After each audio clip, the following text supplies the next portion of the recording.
12 months ago, I replaced my front lawn to grow food, and now we're picking fresh fruit and vegetables from it every single day.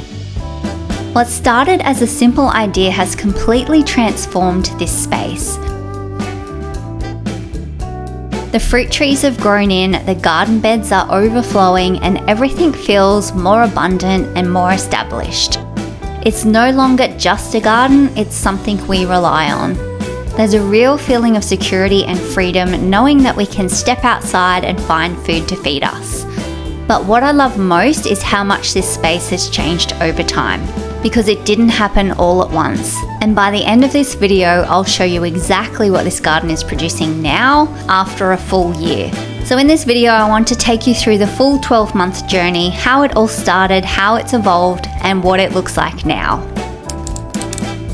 When I started this, it was just a patch of grass with a simple idea to grow food right outside the door. I built 4 raised beds, added fruit trees around the edges, and started planting everything from scratch.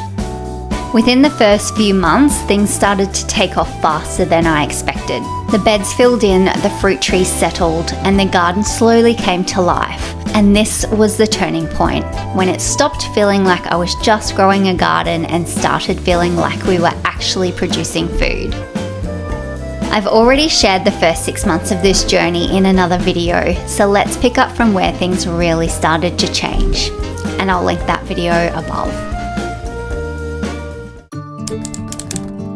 As spring arrived here in Australia, the whole garden began to shift again. The fruit trees started flowering and setting fruit.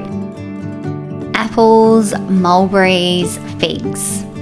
The lychee was in flower, the cherry tree had already produced some fruit, and even the peaches were starting to form.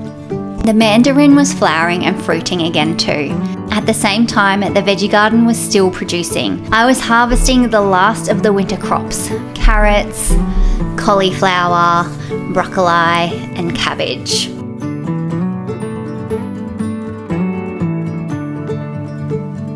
While planting out my summer tomatoes along with the first of my corn seedlings.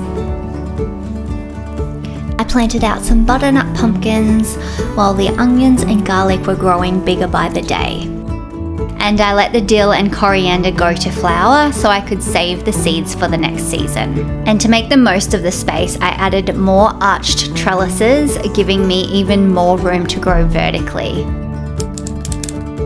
By early summer, things really started to pick up. I finally felt like I'd cracked the code on growing potatoes. In a subtropical climate, they can be tricky to get right, so harvesting my first proper large potatoes was a really exciting moment. And then something happened I wasn't expecting. I picked my very first cherry. From a tree that had only been in the ground a few months, even getting one felt like a huge milestone. Around the same time, I started harvesting the first cucumbers, which turned out to be the beginning of a massive season. As the heat ramped up, everything took off. The corn was forming decent-sized cobs, and the tomatoes were growing fast and strong. The rock melons started setting fruit, and the cucumbers just kept producing. So many that I was constantly giving them away.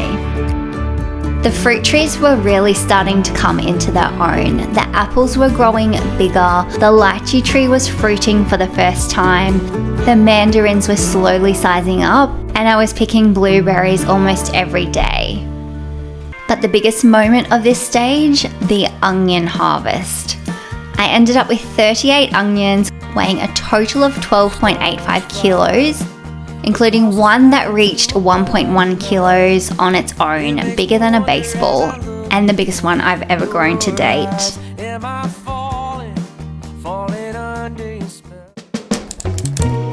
By December, the garden was at its peak. But this is where I ran into a big problem, which I will get to in a moment. The tomatoes were ripening fast, and I was harvesting every few days. The cherry tomatoes were incredibly productive, and I found a new favourite, the sun gold, which is unbelievably sweet.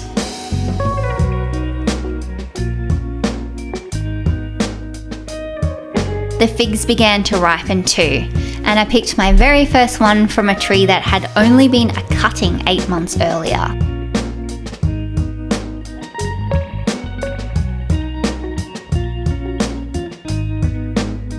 Nice and sweet. And then something incredible happened. My first dragon fruit flower opened and it was magnificent. And the bee that was climbing around inside was drunk on all the pollen.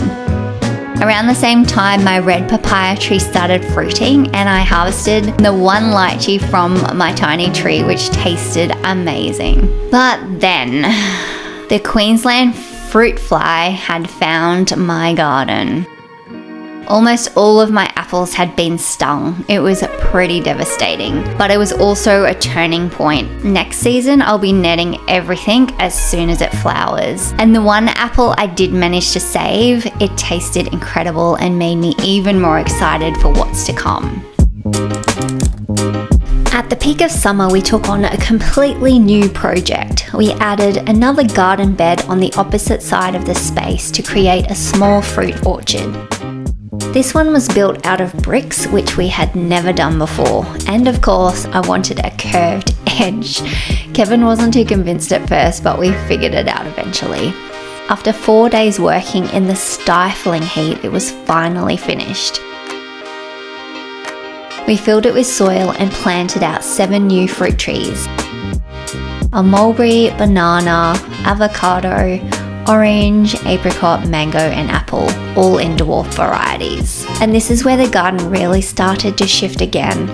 Up until this point, it had mostly been a productive veggie garden with a few fruit trees around the edges. But adding this orchard changed the feeling of the whole space. It started to feel less like individual garden beds and more like a connected system. Something layered, more permanent, more like a food forest beginning to take shape in the form of a cottage-style garden. And just like that, the garden expanded again, not just in size, but in what it could become. Around the same time, the onions had finished curing, but when I went to store them, I discovered something had gone completely wrong.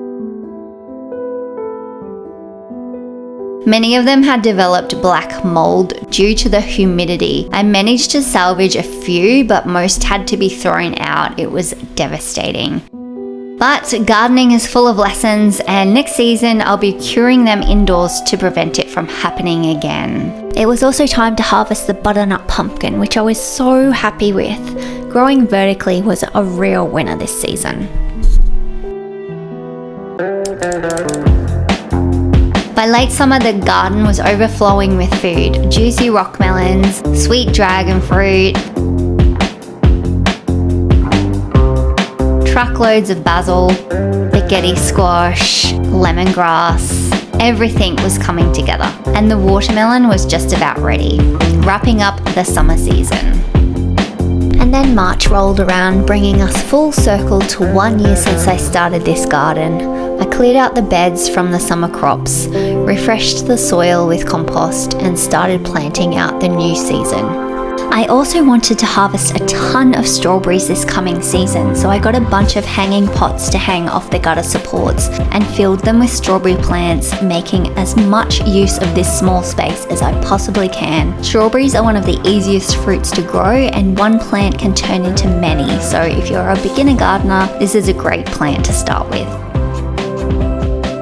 And just like that, it begins again. It's honestly hard to believe how much this space has changed in just 12 months.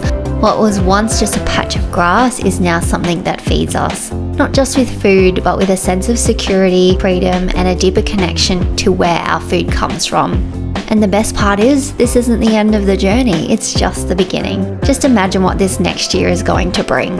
If you'd like to follow along as this garden continues to grow, I'd love to have you here. And thanks for watching.